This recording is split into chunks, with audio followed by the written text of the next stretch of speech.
1008, demi-pied 1008, donc 1500 pieds. Bienvenue sur LCP dans ce nouveau journal de la Défense présenté depuis la base aérienne 110 de Creil, au nord de Paris. Nous sommes au sein de l'escadron de transport Vercors qui compte 9 CASA, sont ces avions. On appelle ça des CASA 235 et nous sommes justement avec un pilote de cet avion. Alors, quelles sont ses missions en quelques mots? C'est un avion assez polyvalent en fait, qui permet aussi bien d'effectuer des missions de transport de personnel, ainsi que des transports de matériel. Et on fait également du largage de parachutistes aussi.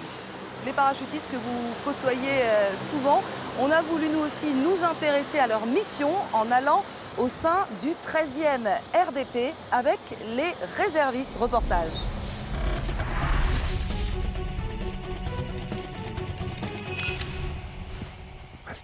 À droite, à droite.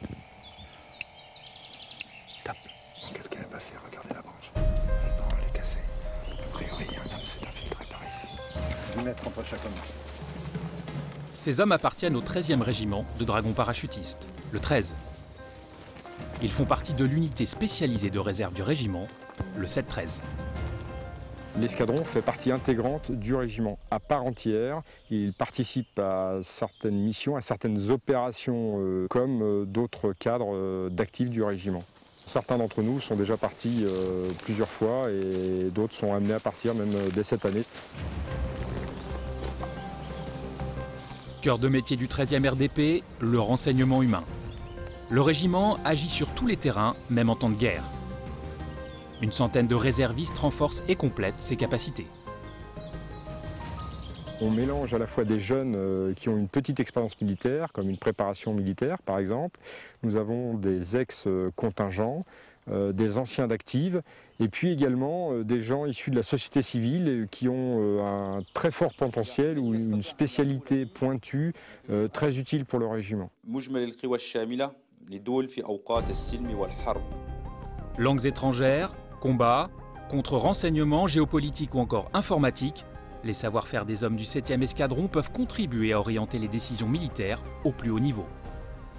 Par exemple, je prends ces fenêtres-ci, c'est des fenêtres classiques, ouverture normale, et nous précise qu'elles sont en PVC, double vitrage, ce qui peut être très utile au groupe commando qui serait chargé d'intervenir dans le bâtiment. Servir minimum 30 jours par an et s'engager pour 5 ans, être réserviste chez les dragons parachutistes, c'est avant tout de la rigueur, beaucoup de disponibilité et une motivation sans faille. Il faut gérer le travail, il faut gérer la famille, plus la réserve. Donc c'est très compliqué. Il faut toujours être à 200%, quoi. Il faut avoir un niveau d'excellence, on va dire, assez élevé. Dans la réserve opérationnelle, on peut dire que tous les réservistes sont 2 fois professionnels, dans leur métier d'origine et également dans la partie militaire. C'est véritablement une affaire de passionnés qui nécessite des sacrifices, et s'il n'y a pas cet amour pour ce métier, cette passion aussi également pour le régiment, la réserve ne fonctionnerait pas.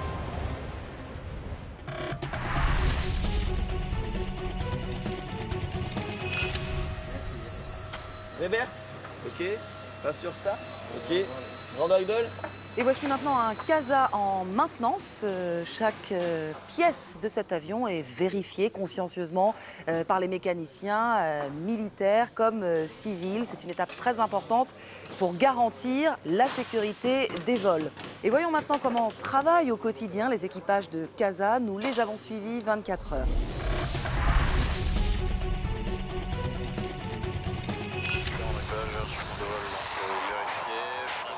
Décollage imminent à bord d'un avion militaire de transport, le CASA. L'appareil fait partie de la flotte de la base aérienne de Creil, au nord de Paris, mais l'exercice se déroule un peu plus au sud, au-dessus de la côte corse. 5, 4, 3, 2, 1.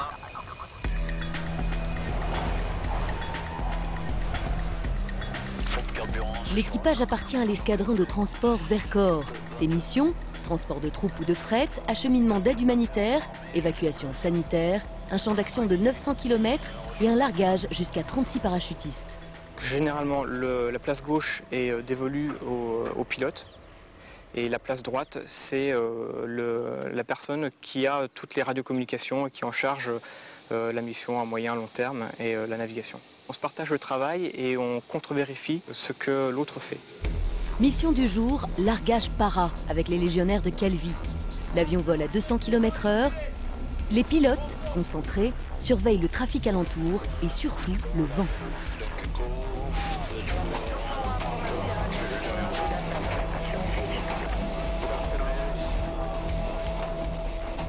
Le vent, c'est ce qui est limitatif. En fonction du niveau de sécurité, les parachutistes peuvent sauter ou non. En fonction justement de ce vent, on calcule les déports et le but du jeu c'est de mettre tous les paras dans la zone de saut. Vérifier compensateur. Équipage minimum pour ce genre d'entraînement, 2 pilotes et un mécanicien navigant qui gère l'organisation de la soute, contrôle les chargements ou encore assure la partie technique. Là en fait on fait le tour extérieur, on vient de finir la journée. En fait ce qu'on vérifie, on regarde si on n'a pas de fuite, s'il n'y a pas de soucis, soit au niveau des blocs de frein, au niveau des ailes, des moteurs. Des vérifications essentielles quand on sait qu'un CASA vole en moyenne 500 heures par an, pratiquement l'équivalent de 6 tours du monde. Radio sonde de 400 pieds à droite, gauche, fond de carburant, c'est sur on, 330 pieds à plaire, 75, 4, 22. Rotation. Pendant 2 jours, les rotations s'enchaînent. L'occasion pour nos pilotes et leurs passagers de se préparer pour une prochaine intervention.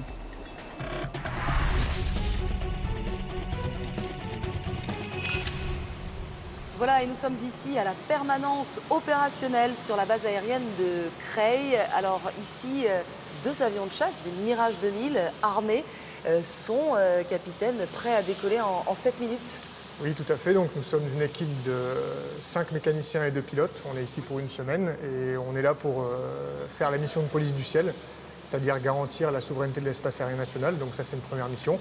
Et on a un deuxième volet qui est l'assistance en vol, donc aller aider des aéronefs qui peuvent être en difficulté pour plusieurs raisons. Alors, on parle de l'assistance en vol, mais je vous propose de nous intéresser aussi à l'assistance sous les mers. On va voir un petit sous-marin qui est capable de porter secours à des équipages en difficulté. Regardez.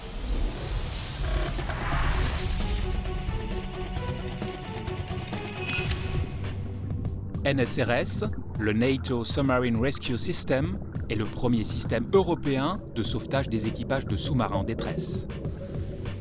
Le système, évidemment, il est basé autour d'un sous-marin de sauvetage, qui est un sous-marin de poche qui va nous permettre d'aller chercher à plus de 600 mètres de profondeur les rescapés qui sont coincés dans l'épave du sous-marin qui a sombré.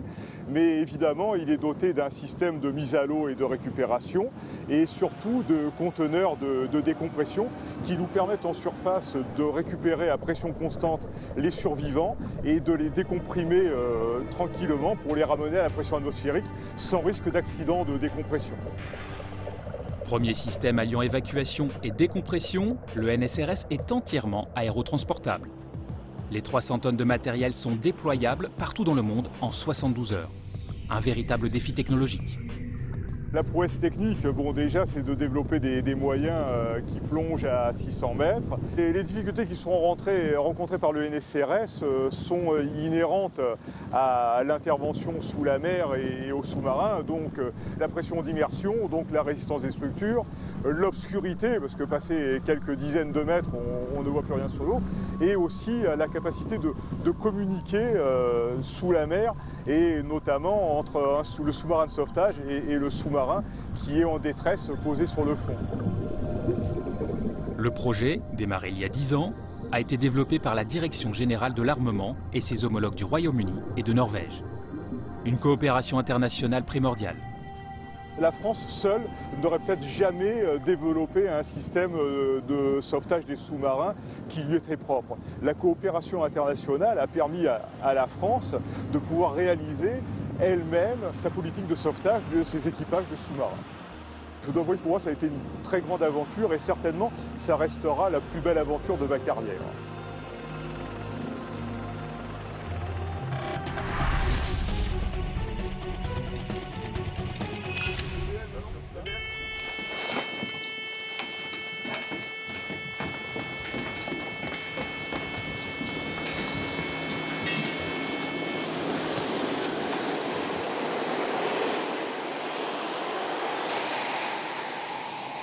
Voilà, vous venez de voir un Mirage 2000 qui a donc décollé en 7 minutes, réactivité totale. Alors regardez, le hangar se trouve juste à côté de l'espace où vivent les équipages. 7 hommes qui vivent en totale autarcie pendant une semaine, attendant la prochaine alerte. Tout de suite, le reste de l'information défense en bref et en images.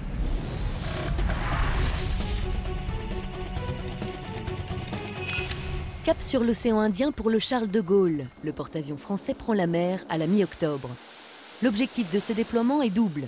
Affirmer la présence de la France dans cette zone de crise, coopérer avec les pays riverains tels que l'Inde ou l'Arabie Saoudite, mais aussi apporter un soutien aux opérations interalliées en Afghanistan.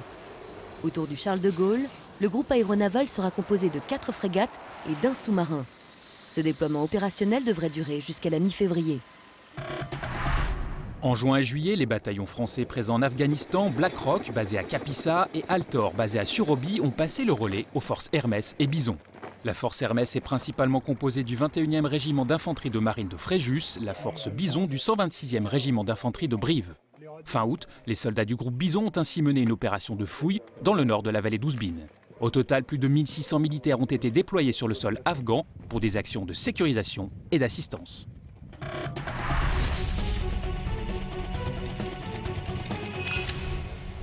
Et vous voyez là le second Mirage 2000 de la permanence opérationnelle sur la base aérienne de Creil. Il est armé différemment, ce qui permet aux autorités d'adapter leurs réponses en fonction de la menace. On poursuit ce journal de la défense, on s'intéresse à la manière dont les armées déclinent le plan handicap. Exemple en images.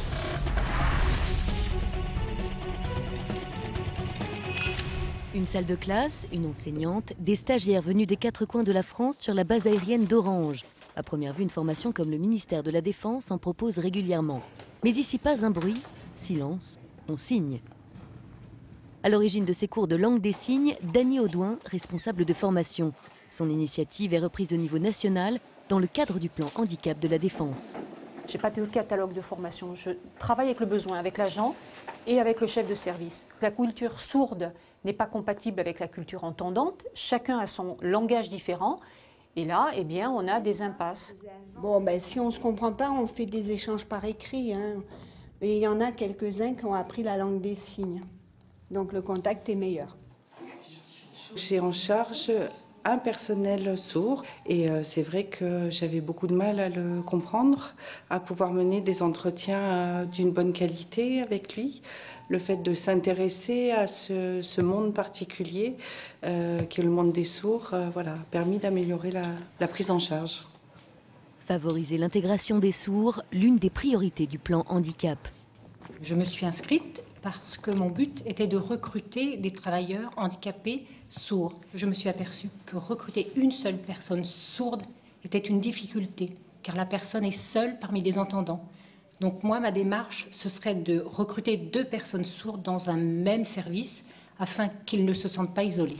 Après la théorie, place à la pratique. Et fête de la musique oblige, la communauté sourde n'entend pas rester enfermée. Au programme ce soir, spectacle de chansons signées. Donc nous, il faut transformer ça en concret pour que le sourd comprenne le sens de la chanson.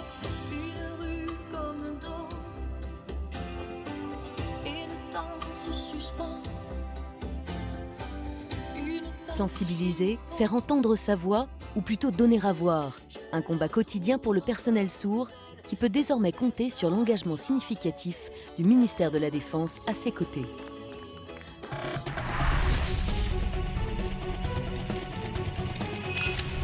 C'est la fin de ce journal de la défense présenté depuis la base aérienne 110 de Creil. Merci à tous les personnels de nous avoir accueillis. On se retrouve le mois prochain. Très bonne suite de programme sur LCP.